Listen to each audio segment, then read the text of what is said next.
ghouls and gals, welcome back to my channel. My name is Taylor and today's vlog is another installation in my series where I am reading my way through Sadie Hartmann, aka Mother Horror's book, 101 Books to Read Before You're Murdered. This theme for this vlog is going to be slashers / serial killers. Mother Horror says, when people tell me they have yet to read a horror book that actually scared them, I oftentimes lead them here. Graphic violence is scary. The following books are probably the most disturbing books on this list, as they should be. They're the closest to the real-life horrors in daily headlines. Horror fiction reflects back to us our fears and trauma. There are 6 books in this section, and I have not read any of these recommendations, whether it's books or movies or TV. When it comes to horror, I generally prefer paranormal to slashers, so I'm very interested to dip my toe and really focus on that subgenre for this reading vlog. So I'm going to quickly introduce all of the books before going ahead and getting on with this vlog. So in this vlog, I'm going to be reading the following: Grind Your Bones to Dust by Nicholas Day. This came out in 2019. Kin by Kealan Patrick Burke. This came out in 2011. True Crime by Samantha Kolesnik. This came out in 2020. We have Camp Slaughter by Sergio Gomez, which came out in 2019. We have Goth by Otsuichi, which came out in 2002. And then we have Gone to See the Riverman by Kristopher Triana, which came out in 2020. So I actually have physical books of 4 of the 6 books. The other 2 I'll be reading via ebook. However, I will be popping up graphics of the book covers when I'm talking about them. These 4 books were all interlibrary loans, so my library got them from different libraries, and that means that the covers are covered up by some library information that I cannot take off. You're not supposed to take them off, so that doesn't really help me when I'm talking about the covers of these books, just to give a heads up, because for B-roll I will be reading physical, but I won't have them, like I won't be holding them with me as I'm talking about the books. And we are going to start this vlog with Grind Your Bones to Dust by Nicholas Day. Mother Horror says this book feels like the result of a pact made with the devil. Horror demands engagement with darkness, and this one is pitch black. A surveyor finds himself pursued by flesh-eating donkeys in the furthest reaches of Oregon's desert. A mass murderer leaves the sanctity of his mountain home to pursue a long-lost love, his guide an otherworldly raven possessed by a 19th century American humorist. In nearby Klamath Falls, 2 estranged childhood friends set off to find a missing father with the help of 2 aging cowboys, and a prisoner in her own home sees a vision of death and knows there is no escape. Death is the one true faith, and everyone worships in their due time. Mother Horror says the best part of this book is that it's thought-provoking. You will ponder the nature of God, the purpose of religion, the depravity of man, and the hopelessness of a life without love. Maybe you'll even experience a bit of an existential crisis. Definitely sounds very dark, very unsettling. I'm going to dive in to Grind Your Bones to Dust, and I will check back in later with a reading update.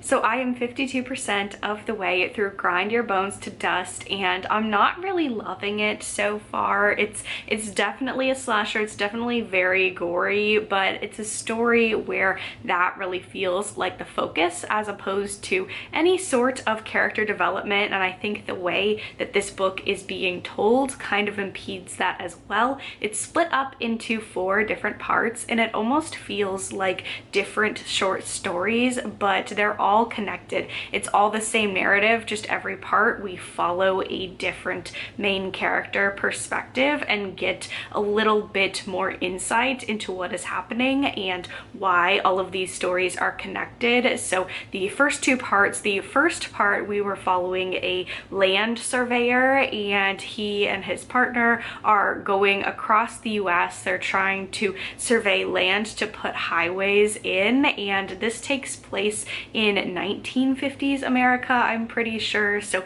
this book at times does have a Western feel, which is cool because I'm always looking for more Western horror. But the first part is very, very short. It's only about 30 pages, and we're following this land surveyor, and he starts being pursued by something very horrific, very supernatural. A body count ensues. The second part, we're actually following that man's brother, who is trying to find him, and he's trying to hunt him down on a very personal mission, but he also has a broader goal. He's designed himself as a preacher. He has his own new faith. It's a very nihilistic faith in which death is pretty much the only point of existence, the only point to existence. And so he is spreading the gospel to other people while also trying to track down people who were running away from him, including his brother. And that part is very, very gory. Like, the first part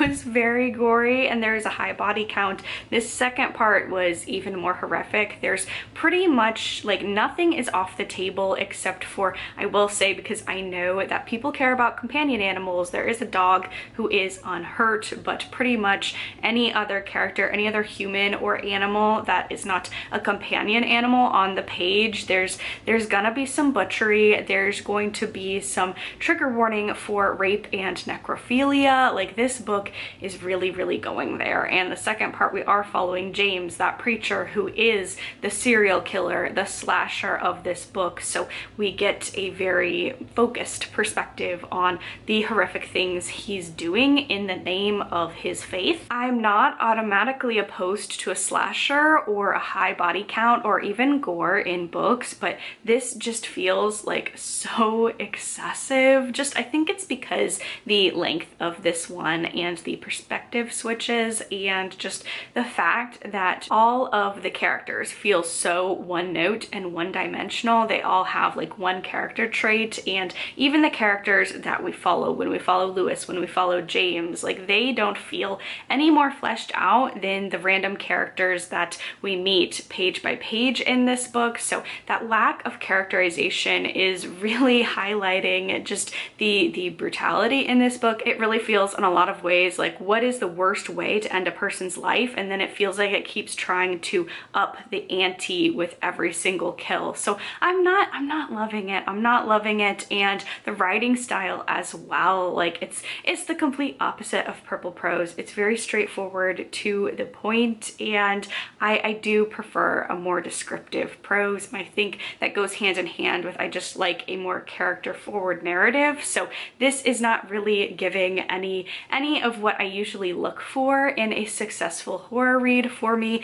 I will say it is very gruesome and very horrific. Like, when I'm reading these things, I am shocked at the way in which this slasher, this serial killer, is going about getting rid of people. So that's pretty shocking. So the book does have that going for it, and there's some supernatural elements that I do hope come more back into play in the latter 50% of this book. Part 1 and part 2 have both had a little smattering of paranormal sort of vibes. There's an enchanted crow in one, and then there's some slasher elements that are paranormal or mythology based in part 1. So I'm hoping those aspects ramp up in parts 3 and 4, but I'm gonna go finish this one up. I hope parts 3 and 4 work a little bit better for me.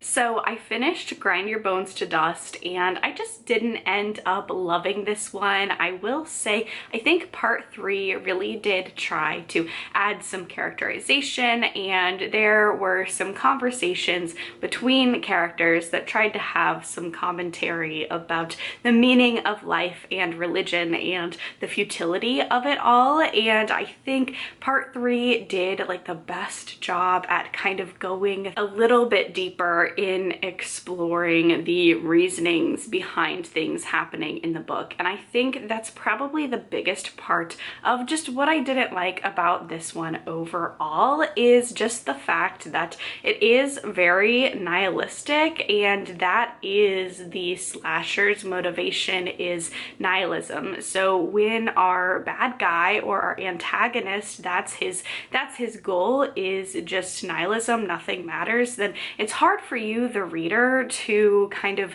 buy into the story and feel like there's a point to the story, because the point is that there is no point. And just for me, I tend to like a slasher where we get to know some of the characters, at least like a final girl or final guy, and maybe one or two other characters, so we can root for them, we can feel that tension and worry about them and their well-being. So this one just didn't really have that. Out of the 4 parts, I definitely think part 3 was probably the strongest. However, just the conversations about religion and the meaning of life, or lack thereof, have been done better in other books that I have read. So this book, I mean, I think it definitely has an audience if you are a person who really does love gore and is looking for a book that does some very creative kills. There's a lot of creative gore in here, and the antagonist and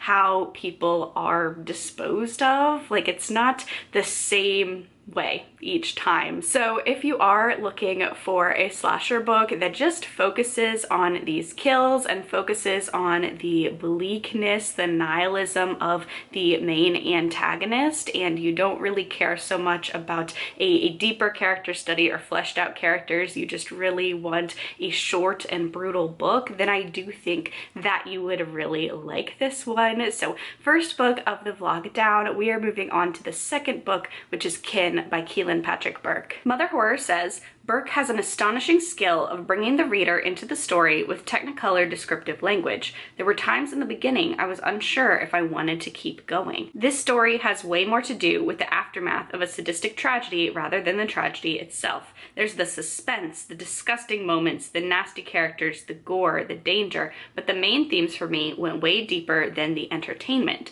This is the novel that minted Burke as a favorite author of mine. I am excited to dive into this one. I'm feeling a little bit more optimistic about it because this is an author that I've read multiple things from and enjoyed them. So I have a feeling that I could enjoy this one as well. So I'm gonna go get to reading. I'll check back in around the 50% mark.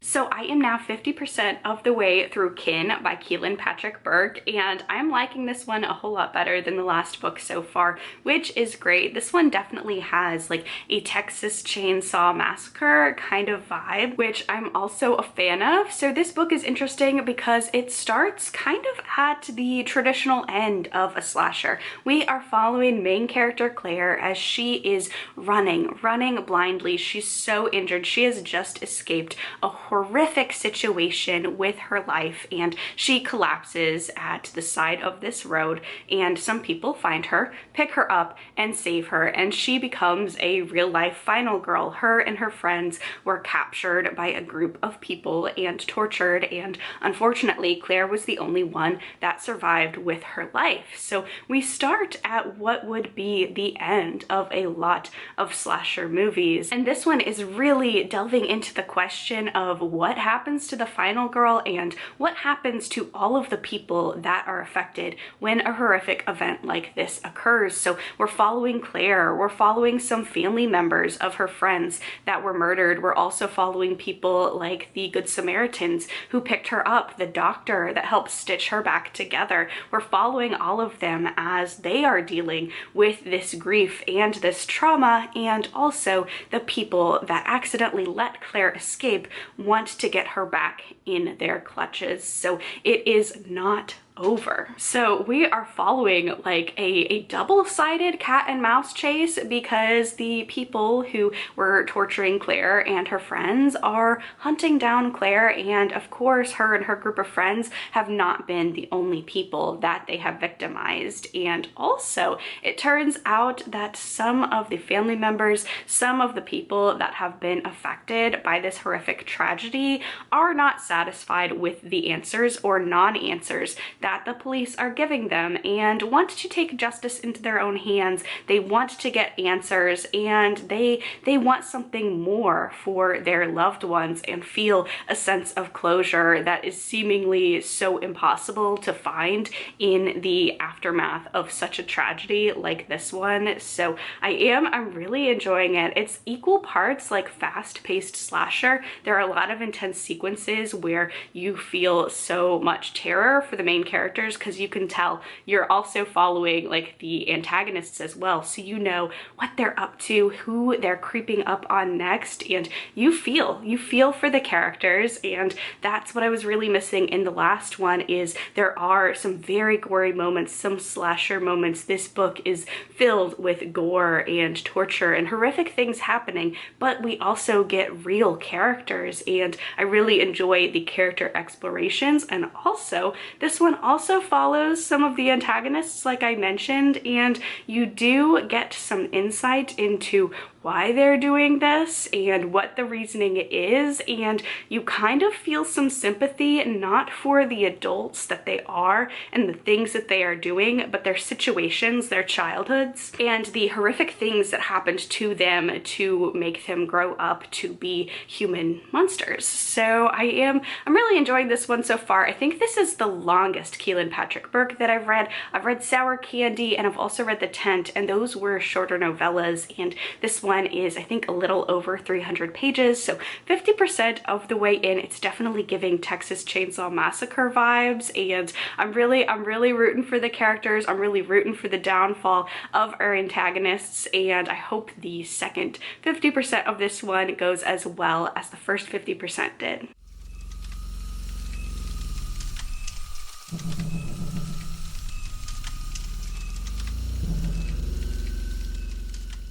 So I finished Kin by Kealan Patrick Burke, and overall I did enjoy this one. I thought it was a really solid slasher. It took place in 2004. This book was written in 2011, and what I liked about this one was that it really did feel like something that came out of 2004. Like, this felt, if it were a movie, it just felt so much like a early 2000s slasher. So I did enjoy that. I liked the mix of the character development and then the gory slasher elements as well. Without getting too much into spoilers, there were some character interactions towards the end that I didn't necessarily love. I didn't hate, but I just kind of wished that some things would have gone a little bit differently, but that's okay. I also thought this wasn't a problem for me. This does follow a lot of characters. Some of the perspectives we only get about a couple pages or so of that perspective, so I could see people maybe not enjoying all of the perspectives, and this definitely could have been like the same story from just a few like smaller perspectives and not as many perspectives as this book had, but I didn't mind that. I kind of enjoyed some of the tiny little detours that made it so impactful in the exploration of what an act of violence does to a small town, does to the people that are involved, and then the ripple effects that that has in multiple communities. So overall, I did really enjoy this one, and now we are moving on to the next book, which is True Crime by Samantha Kolesnik. Mother Horror says Samantha Kolesnik's debut hurts like unrelenting thumb pressure on a fresh bruise, an unflinching, brave story about identity, a fictional account of siblings raised by human monsters and enduring physical, emotional, and sexual abuse of the most violent kind. Readers will have to bear witness to some horrific accounts, but almost more troubling are the lasting effects and consequences trauma has on the human psyche, especially in the formative years. Mother Horror does say that this one is extreme horror, and she debated not putting it on the list, but ultimately put it on the list because she thinks it's a great recommendation, so that does have me a little nervous. I don't tend to read that much extreme horror, so we'll see. This one is also very short. It's not even 150 pages, so I think I tend to like to read novellas in one sitting, so I'm just gonna go ahead and read this entire novella, and I will check back in with a reading update, let y'all know how much I enjoyed this extreme horror.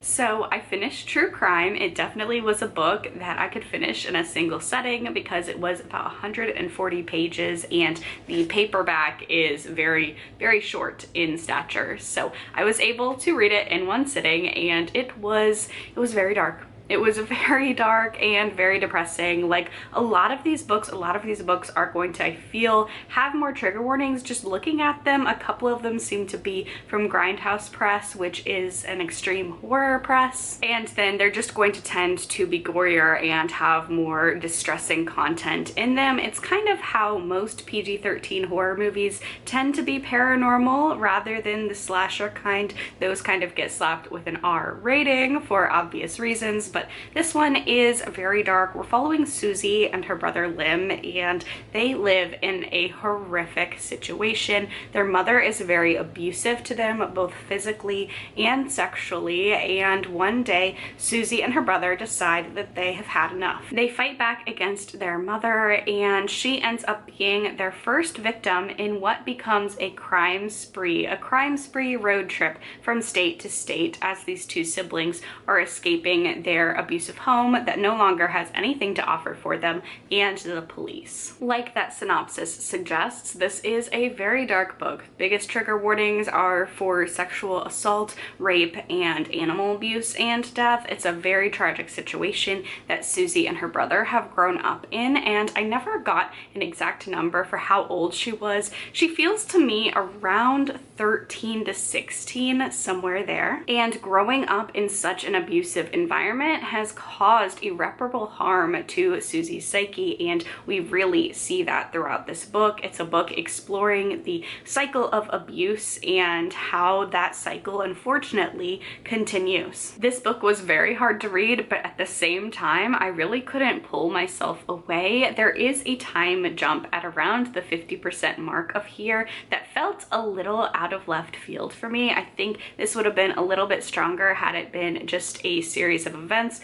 no time jump, because that did feel, it made the two parts feel a bit disjointed for me. But following Susie was very, very heartbreaking. You're not rooting for her and what she's doing, but you understand why she is the way she is and how irreparably damaged her love map is, and how she relates with the world, and how she cares about herself and other people and other things in the world. So it's really heartbreaking to read and kind of contemplate, is this girl a lost cause? You want to say no, but exploring all the tragic things that have been done to her and the inner monologues and the way that she thinks about life and other people and herself as well is very, very harrowing and really upsetting, intentionally so. This is a book whose goal is to make you feel very upset and to make you hurt and feel bad for Susie while not excusing or condoning any of her actions. And I feel like that was a very perilous line to walk, but I feel like this author did that really well. So while I didn't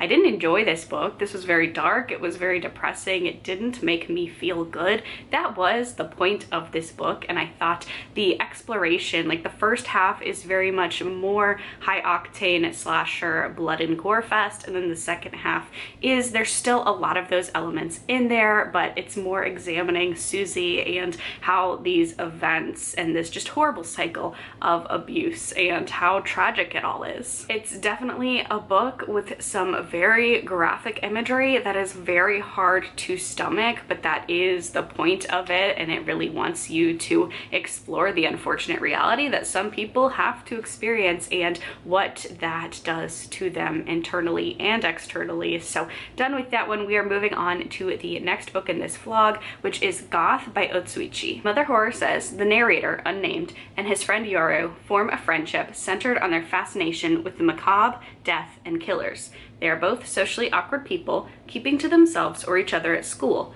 After school hours, they investigate murders and visit crime scenes. Goth's format is a series of connected vignettes that tell a whole story. The subject matter is deeply disturbing, but written in a way that makes it impossible to stop reading. I am pretty curious about this one. I have heard a lot about the author, and I am really interested to see how this work, it takes place in a very different area of the globe and a very different country than the other three were all US based that I have read so far. So I think it'll be interesting to kind of see, like, culturally what a slasher book looks like in a country that's not America. So curious about this one.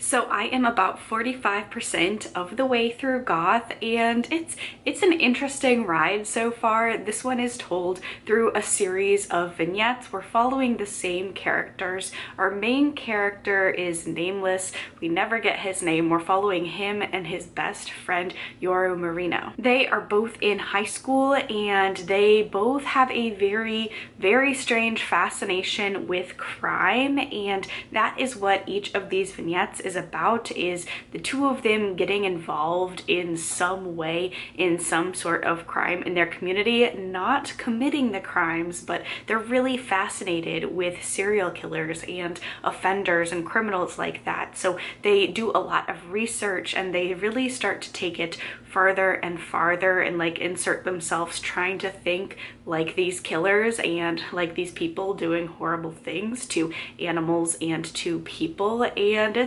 it's interesting. This one is definitely reading very dry. For this particular story, it is working because our main character, I just feel like, is probably a bit of a sociopath. Same with his friend, just the way that they're interested. It's not like they're just interested in true crime and go home after school and watch forensic files. They're really, really obsessed in getting into the mind of a killer and imagining, oh, if this were my crimes, this is how I would do it. So it's an uncomfortable read, and I just feel like with each story it's getting a little bit darker, and I'm not really sure where it's going to wind up. I'm going to say at this point in the vlog, I just think all of these books, just a cover trigger warning for animal abuse, particularly when it comes to dogs. I actually think Kin is the only one that didn't have like dog cruelty in it out of all of these, but all the rest of them have had at least one upsetting scene with a dog, if not more. So that's not something that I automatically DNF a book for, but I know a lot of people that's their line. So I don't think you're gonna get a lot of book recommendations from this video if that's the case. They've all been very, very brutal, and I guess that makes sense with the subject matter because of course harming animals is a part of the McDonald triad, and it's also a really effective way to signal to the reader that this person is a very bad person if they are doing things to animals. So yeah, that's been upsetting. It is interesting, it's very readable. I don't like the main character or his friend, but it is a readable story, and at the end of each short story or vignette, I'm a little worried to go on into the next one. I have read 4 so far, and I think there's 3 left. So I don't know what the last 3 are going to hold. And what I do think is interesting is they're all obviously connected, following the same characters. For some of the earlier ones though, it keeps reintroducing his friend Marino and just going over the same sort of details, almost as if these were not all published at the same time. I find that a little bit interesting, the repetition of talking about his friends, like how she looks and how she presents herself. The first 3 for sure had like pretty much the same description of the friend, which which I found interesting. So I don't know. For this one, I do know the edition that I have checked out has a bonus story in it. So I'm interested to see how that one fits within these other short stories. And I'm feeling very uncomfortable. These are very unpleasant stories, but in the way that the author is trying to make you feel very uncomfortable. So yeah, it's effective so far. It's very interesting. And one more note before I conclude this update. This was translated from Japanese by Andrew Cunningham. That's the name of the translator. So I'm going to go get to reading, finish up this one. We'll see with the rest of these vignettes what it has in store for me.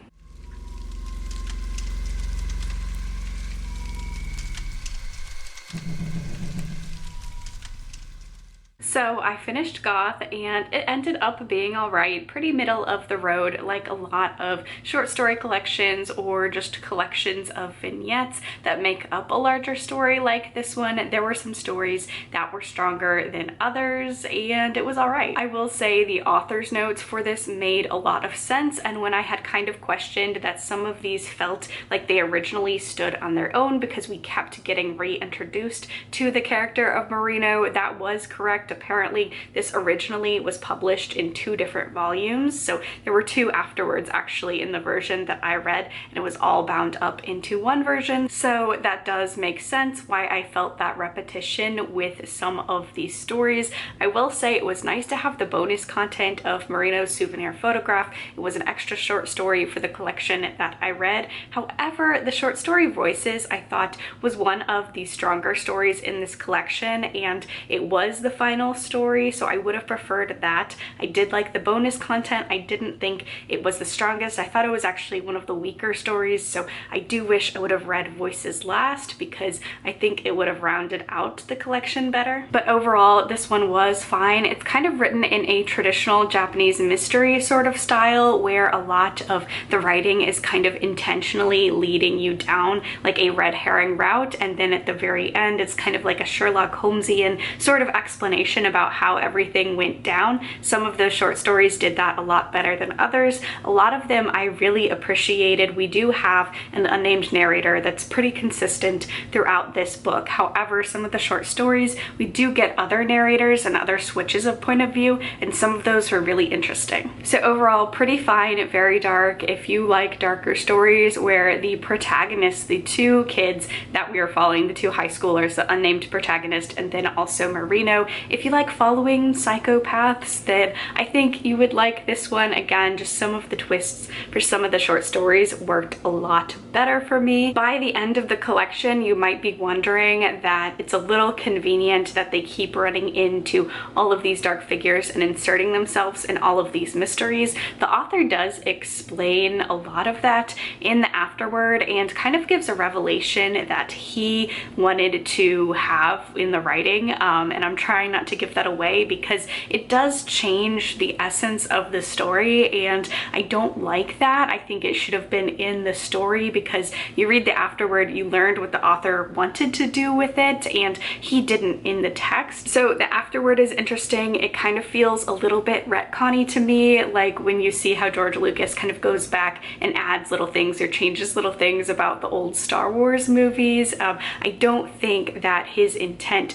was originally that. So you can read it 2 very different ways. All that to say, this one was middle of the road, very dark, very gruesome. We're moving on to the next story, which is Camp Slaughter by Sergio Gomez. Mother Horror says, Camp Slaughter is the self-published debut book from Sergio Gomez that convinced me the slasher genre can rise above stereotypes. Through some impressive storytelling told in flashbacks, we get to see Ignacio, the psycho killer and antagonist's past. Gomez infuses these scenes with a rich cultural backdrop, making Ignacio a sympathetic antagonist. He's a killer with a name and a backstory who's going to unleash some fresh hell on these teens who show up at a cabin for a weekend getaway. What could be more entertaining than that? So I am curious about this one. It's interesting that Mother Horror says this one is the book that convinced her that the slasher genre can rise above stereotypes, because this is a very stereotypical setup. We have a masked, a serial killer who is killing a bunch of teenagers in a cabin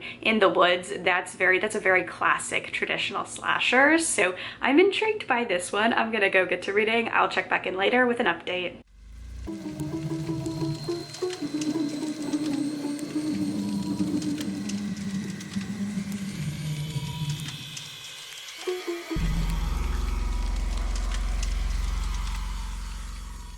I'm gonna try and keep this update short and sweet because unfortunately I'm really not liking Camp Slaughter, and I don't want to spend a lot of time hashing out all of the things that is not working for me about this book. I'm 50% of the way through this one. I am going to finish it, but I don't think I would have finished it had it not been for this vlog series. I think I would have gotten a couple chapters in and then DNF'd. It's just not working for me on a lot of levels. So first of all, Mother Horror said in her blurb that this is the book that made her realize that slashers didn't have to be, I think, formulaic or stereotypical. I forget the exact word she used, but the voiceover at the beginning of this section of the vlog, I actually read that segment out, and I think that's interesting because this is very formulaic. This is the most formulaic book that I think I've read for sure this vlog, but for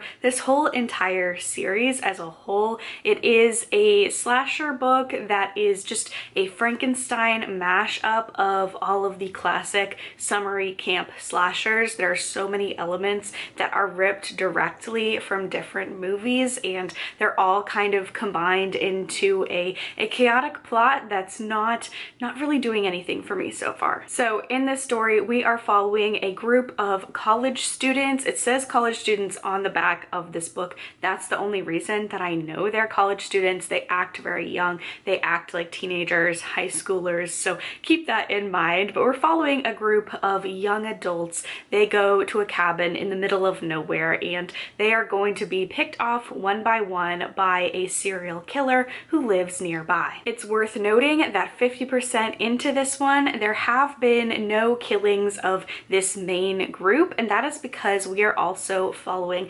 Ignacio, who is the slasher or the serial killer. We have his point of view, so we do get to see, like, there's a prologue and then there's some kills before this group of people that we see him do, and we get to see what he does with his victims and the ways in which he operates as a slasher. So that's like the best part about this book, I would say, is Ignacio is Mexican American, and the background that he has does make things a little bit interesting, a little bit different with the different cultural elements that he adds to his slashers. Like, he's talking about his masks that he makes from his victims look like luchador masks. So things like that. I would say Ignacio's background is the most unique thing, but even so, there are different elements taken from other slashers, in particular with his relationship to his mother. There are some very iconic slasher books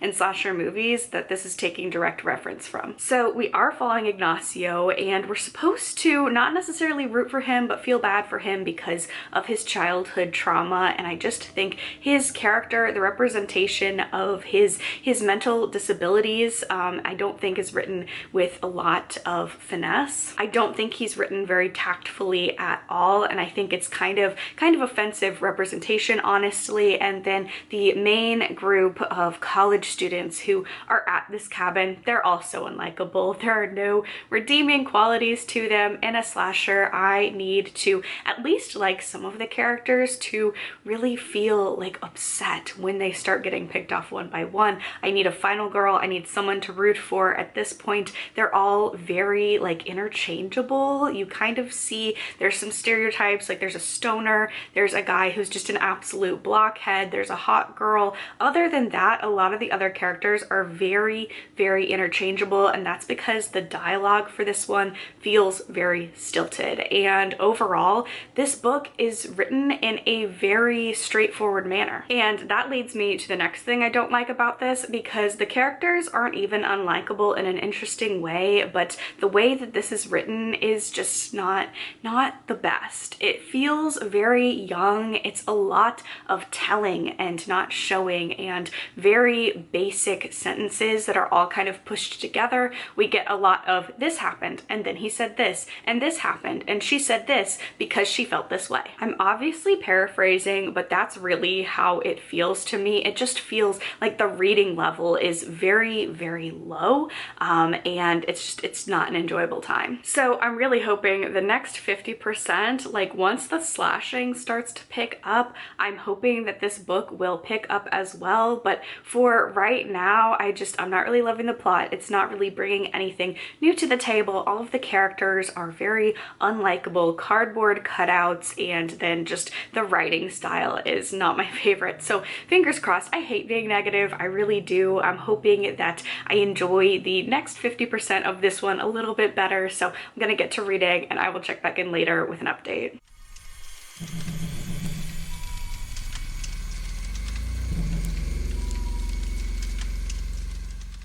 So I finished Camp Slaughter and I just really did not like this one at all. I just thought it wasn't a great book for me. I didn't like the writing style. I thought the characterization was a miss for all of this. There were no likable characters. They were all very two-dimensional, and just the plot really ends on not even a cliffhanger. I feel like the plot just kind of ends and it feels incomplete. And then there's an author's note at the end of this one saying that he didn't know how to finish the story either. And this author's note says, you might be wondering what happened to this character, and this character. I don't know either. That's why we're doing a second installation. And I didn't like that this one, it doesn't feel like a cliffhanger. It just feels like it just ends. This book had been on my radar before this vlog series because I feel like I see it on so many lists of summer camp horror or summer horror that evokes the Friday the 13th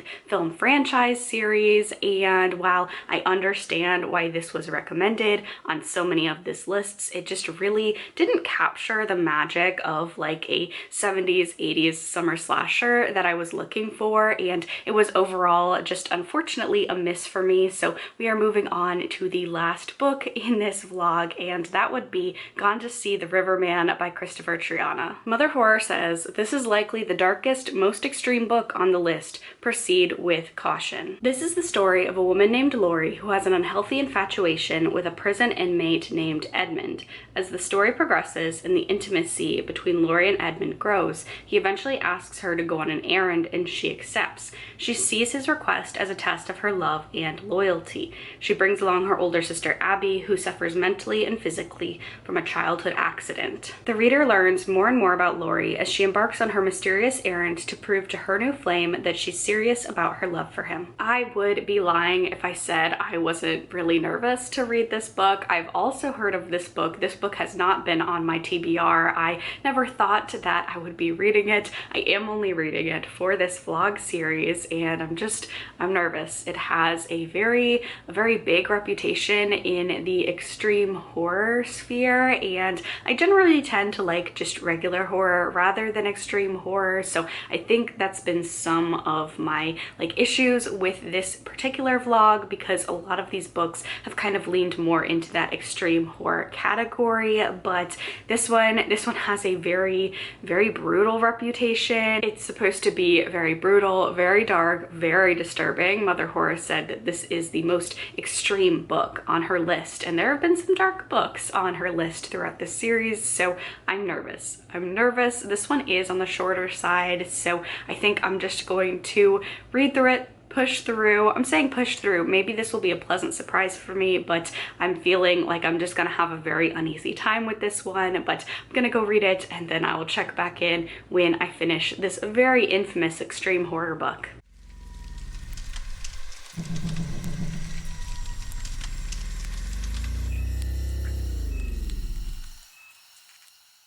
So I finished Gone to See the Riverman by Kristopher Triana, and I did not enjoy this one. I think this vlog has made it pretty apparent that I am just not an extreme horror fan. That's okay. There are other people who love extreme horror, and I just don't think I'm one of them. This book definitely has a very extreme reputation, and deservedly so. It has a lot within it, and a lot within it that's like spoilers or twists to the story. So if if you want to know more about this one and like the specific extreme triggers, let me know and I'll respond to you in a comment. But it goes to some very, very dark and depraved areas, and I didn't love this one. So we are following main character Lori, and she is pen pals with a serial killer. They write letters back and forth, but she's not like other girls. She's not just any other groupie. She's not romantically interested in him or anything like that. She just like wants to get to know his mind and wants to connect with him on a deeper level. That's what she tells the reader. At the beginning of this book, the serial killer asks her to do a favor for him. He wants her to go to his family's cabin, retrieve something that he's kept hidden, and then return it to the riverman. Lori accepts, and Lori goes on an expedition into the woods with her sister Abby. Now, both of these women are adults. Abby is disabled. She's mentally disabled, so Lori takes care of her. They're both women in their 40s. That's a gripe that I have. One of the first gripes that I have in this story. I mean, Abby obviously is not like going to be your typical 40-year-old, but even Lori doesn't really feel like a 40-year-old woman, and I didn't love the disability representation in here. I don't think Abby's character was written very well at all, but we have these two women. They're hiking. They're going to collect this item for the serial killer, return it to the riverman, and as they're going along this river, they start to discover that this riverman might not just be a man, but something a little bit more paranormal, supernatural, and kind of his own sort of mythological figure on this river. This story goes back and forth from the present to the past, and we are following Lori and Abby as they are hiking, and then we also get snippets from their childhood, and that was something else that I didn't really like about this one. I felt like the characters of, obviously there's a reason for Abby. Abby had a traumatic incident, and because of that accident she has a lot of physical and mental disabilities, so it's a little bit more understandable that past Abby doesn't really line up with present Abby, but past Lori doesn't line up with present Lori either, and just the past sections I didn't really like. Those are the ones where we're getting really deep into some really horrific trauma, and a lot of it felt like it was just put in there for shock value, because the things that happened, it's not like it happened in the book and we're having Lori, the main character, explore her trauma and move past her trauma as a theme of this book. It's put in there, doesn't seem like it really affects her at all, and maybe that's supposed to be intentional, but it just doesn't really feel like the greatest setup, because even if someone isn't, like, Lori's a very unlikable main character, and even if she's supposed to be set up to be very unlikable and a very not so great person, the things that happened in her childhood would still impact her in some way. So I just felt like the two timelines just felt like very different stories at times. The reveals, again, very shocking. This wasn't the worst book that I read for this vlog, because the writing skill was there, the writing technique was there, and the story really moved along. And this is a novella. It's 160 pages or so, and I thought it was a very complete story. I feel like sometimes I read a novella and I'm like, this should have been a novel. There's so much more left to be explored. This did feel like a very complete story. So I do appreciate the craft that goes into making a fully fleshed out story in a novella, and there were some descriptions that were pretty horrifying and pretty gross. So this author has a big following, especially in the extreme horror sphere. It wasn't for me. The characterization wasn't there, and just the book really did feel like it was throwing every single horrific thing at you for just a little bit of shock value, when I feel like the story about a serial killer and someone kind of jumping to do his bidding for one reason or another, I feel like that's dark enough on its own. And I just didn't love Lori as a main character. You're not supposed to like her, but even as an unlikable main character, she didn't really do it for me. So unfortunately, ending out the vlog with a bit of a disappointment. By far my favorite book in this vlog would have to be Kin by Kealan. Kealan Patrick Burke. This is an author that I've read from before, will continue to read from. I really liked the character work in here. I thought it was a great ode to classics like the Texas Chainsaw Massacre. It had its own spin on things,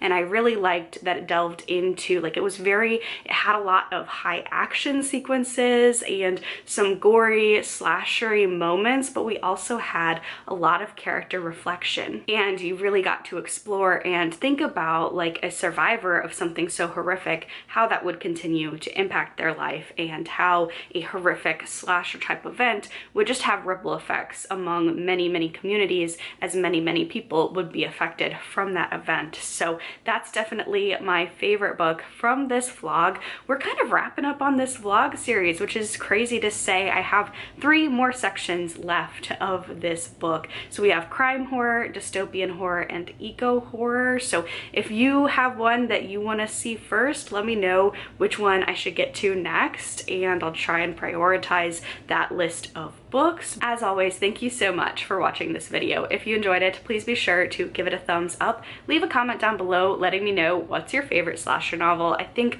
one of my more recent favorite slashers has to be I Was a Teenage Slasher by Stephen Graham Jones. Subscribe to my channel so you don't miss any more of my content. Stay safe, stay spooky, and I will see y'all in the next video. Bye!